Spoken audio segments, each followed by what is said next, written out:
The United States government has failed every single audit the Pentagon has ever conducted. Not some of them, everyone.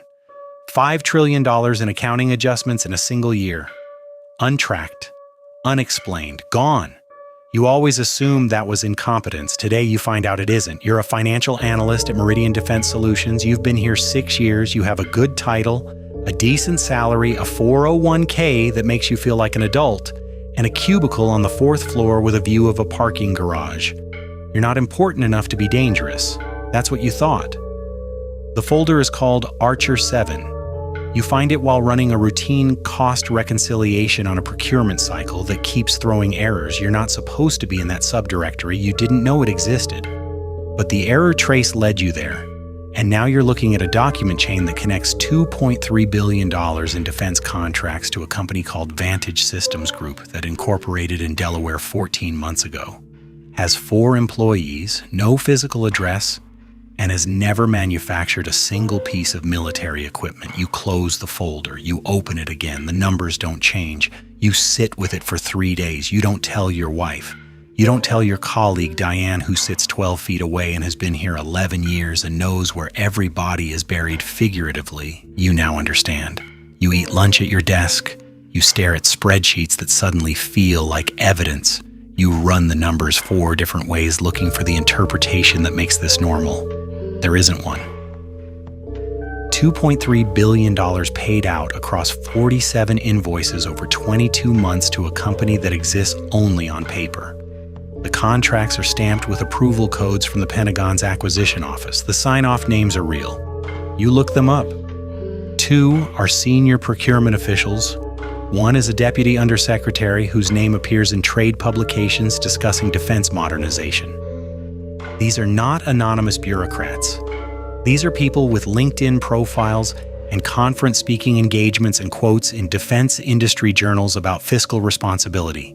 You think about closing the folder and never opening it again. You think about the mortgage, about your daughter starting college in 2 years, about the fact that you are 38 years old and this job took you 4 years to land and the defense contracting world is smaller than it looks from the outside. You think about all the people who must have seen this before you and made the calculation you are currently making. Then you think about $2.3 billion. And what that actually is, that's the entire annual budget of the city you grew up in 3 times over. That's money appropriated by Congress, signed by the president, justified to the public as necessary for national security, and routed into a shell company that exists to receive it and nothing else. That's not waste. That's not inefficiency. That's a machine. A deliberate, constructed operational machine. And you are currently holding the schematics. You make a copy, encrypted drive, personal laptop, not the work machine. You tell yourself that you're just keeping it safe while you figure out what to do. That's the first line you cross. It feels like nothing. It will not feel like nothing later. You spend 2 weeks researching the False Claims Act, the SEC Whistleblower Program, the Department of Defense Inspector General. You read case histories of people who filed reports, who went through proper channels, who did everything right. Some of them got settlements. Some of them got fired and spent a decade in litigation. Some of them got both. One of them died in a car accident 3 months after filing that 2 separate investigators later described as suspicious, and 1 court ruled accidental, and the family has been fighting ever since. You are not naive. You never thought this would be simple, but you also didn't think it would look like this from the inside. You thought there would be a clear door, a process, an institution whose entire purpose was to receive exactly what you're holding. And there is, several of them. What the case histories tell you is that the institution's work is designed. The design just isn't what you were told it was. You call a lawyer, a whistleblower attorney in D.C. named Hargrove, who has handled 14 False Claims Act cases and won 9 of them. You use your personal cell from a parking garage 2 miles from the office because you have started to think about things like that now. Hargrove listens for 20 minutes without interrupting. Then he asks 2 questions. Do you have documentation? And are you prepared for what happens after you file? You say yes to the first, you say you think so to the second. He tells you that's the wrong answer and that you should call him back when you're sure. You don't call him back for 6 weeks, 6 weeks of going to work every day, sitting in meetings where executives discuss quarterly margins and contract pipeline and the importance of maintaining government relationships. 6 weeks of watching your director, a man named Calloway, who has been at Meridian for 19 years and owns a house in McLean that no director-level salary fully explains, brief senior leadership on the health of the Archer contracts. 6 weeks of understanding that what you found is not a rogue employee running a side scheme. It is the operation. The Archer contracts are not an anomaly inside Meridian's business. They are a significant portion of it.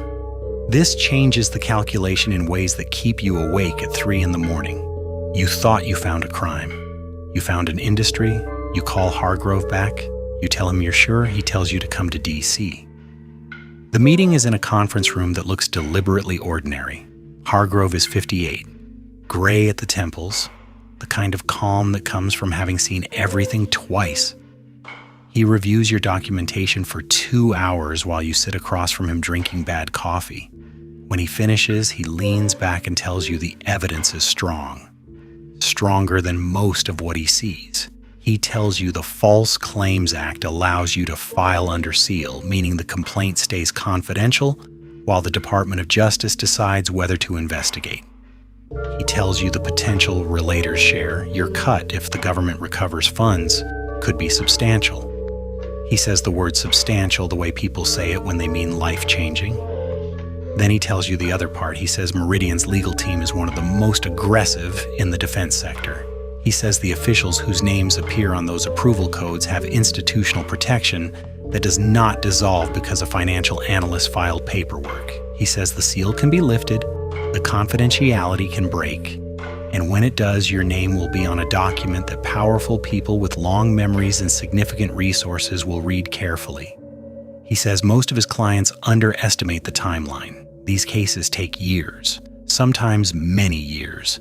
During those years, you will likely lose your job, find it difficult to get another one in your field, and experience a level of legal, financial, and psychological pressure that he describes carefully and without drama as significant.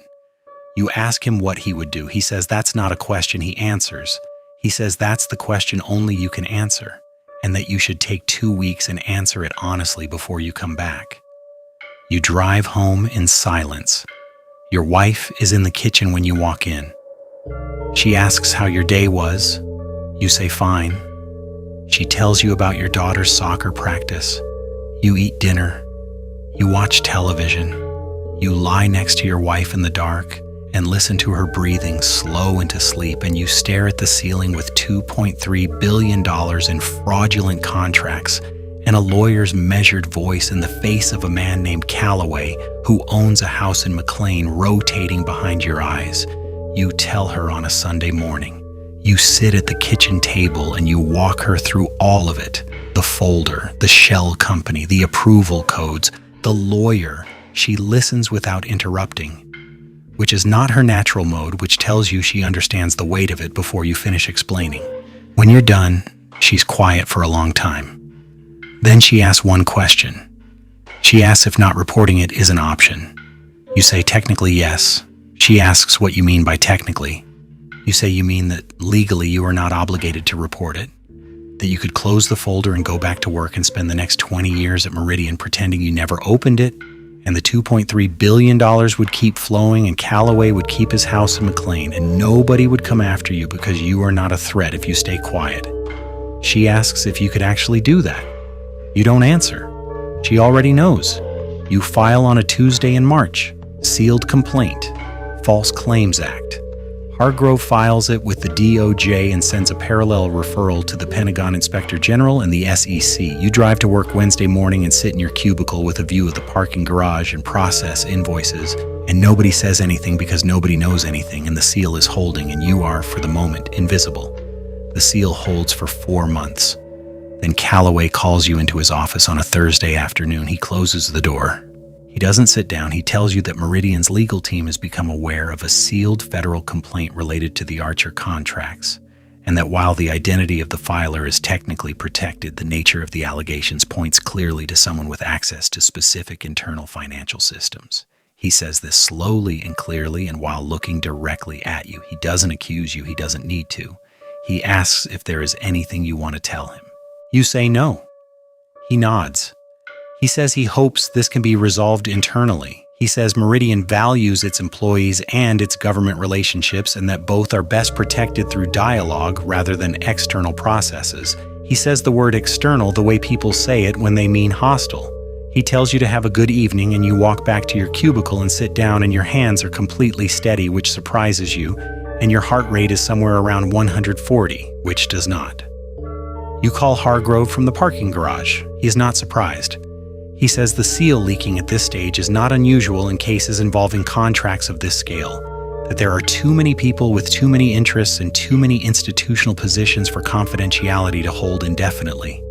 He says you should document the conversation with Calloway immediately in writing, time-stamped, sent to his office. He says you should assume your work communications are now being monitored. He says the next phase is going to be harder than the first phase. You ask what the next phase looks like. He says, your performance reviews will suddenly become problematic. Your role may be restructured. You may find yourself excluded from meetings you previously attended. They will build a paper trail that makes your termination look like a business decision rather than retaliation. It will be constructed carefully by people who have done this before, and it will feel from inside it like the ground disappearing beneath your feet 1 inch at a time. Everything he describes happens. Over the next 3 months, your performance review goes from exceeds expectations to meets expectations with areas for development. You are moved off the Archer contracts to a legacy procurement portfolio with no strategic relevance. Your manager begins scheduling one-on-ones that feel less like check-ins and more like depositions. Colleagues who previously stopped by your desk to chat now take slightly different routes through the office, not hostile, just absent. The way people go quiet around something that has become radioactive. Your wife tracks all of it in a document on her laptop. She started the document the week after you filed. Dates, descriptions, names, the specific language used. She has legal training from a paralegal certificate she got before your daughter was born and never used professionally. She is using it now. She is better at this than you are, more methodical, less likely to second-guess the entries. Some nights you come home, and she reads you the new additions, and you feel two things simultaneously: gratitude that she is doing it, and a specific grief about the life that document represents, the life this became. You are terminated on a Wednesday in October, restructuring. Your role is being consolidated, nothing to do with performance. HR is apologetic in the practiced way that tells you the script was written by attorneys. You sign a separation agreement that Hargrove reviews before you return it with 3 paragraphs struck. They counter. He counters back. The final version pays you 4 months severance and contains a non-disparagement clause with specific carve-outs for legally protected whistleblower activity that Hargrove insisted on, and Meridian's lawyers tried to remove twice. You clean out your cubicle on a Thursday. Diane watches from her desk. She doesn't say anything. You don't say anything. 11 years she has been here. She knows where every body is buried. She has decided, and you understand the decision even as it lands, that she would like to keep her job. The DOJ investigation opens formally 7 months after you filed. You know this because Hargrove tells you. You don't get a press release. You don't get a phone call from a grateful government. You get an email from your attorney telling you the department has decided to intervene in the case and that this is good news and that the timeline from intervention to resolution is typically 2 to 4 years. 2 to 4 years. Your daughter starts college that fall on a payment plan because your savings are being managed carefully now. You do consulting work, contract financial analysis for small firms that don't ask too many questions, which is all you have access to because the defense contracting world is exactly as small as you were warned it was, and your name is attached to a federal complaint against one of its significant players. You make about 60% of what you made at Meridian. Your wife picks up additional hours. You sell the car that isn't paid off and buy one that is. The case resolves in 3 years and 4 months. The Department of Justice announces a settlement. Meridian Defense Solutions agrees to pay $310 million and admits no wrongdoing. Several procurement officials quietly retire. Callaway leaves Meridian 6 weeks after the settlement for a senior advisory role at a consulting firm that does work for the same government agencies that just fined his former employer. The press release describes him as a valued long-term contributor. No criminal charges are filed against any individual. Your relator's share under the False Claims Act is $46 million. Before taxes and attorney fees, it is life-changing. After taxes and attorney fees, it is still significant. Hargrove shakes your hand in the same ordinary conference room where he first told you the evidence was strong. He says you did the right thing. He says it the way people say things that are true and insufficient simultaneously. The $2.3 billion is not fully recovered. The investigation identified $310 million in provable fraudulent claims. The rest is described in the settlement documents as unsubstantiated or outside the statute of limitations. The machine is not destroyed.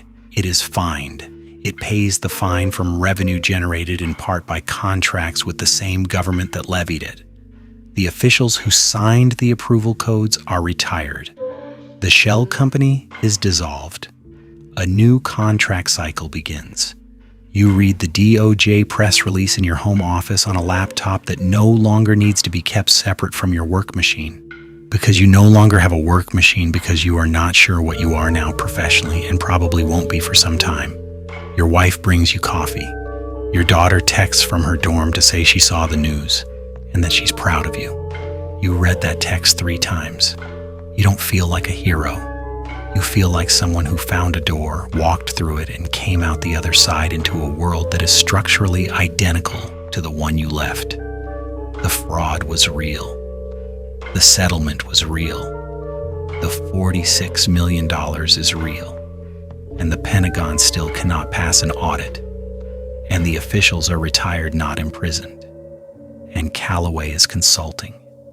And somewhere right now in a cubicle in a defense contractor's finance department, a financial analyst is running a routine cost reconciliation that keeps throwing errors and following the trace into a subdirectory they didn't know existed and opening a folder and staring at numbers that don't change no matter how many times they close and reopen them. And they are doing the same math you did. And they are thinking about their mortgage. And they are thinking about their kids. And they are trying to find the interpretation that makes it normal. There isn't one. There never is. The machine doesn't need the math to work out. It just needs most people to close the folder. You didn't close it. That matters. It's just not the same as fixing it.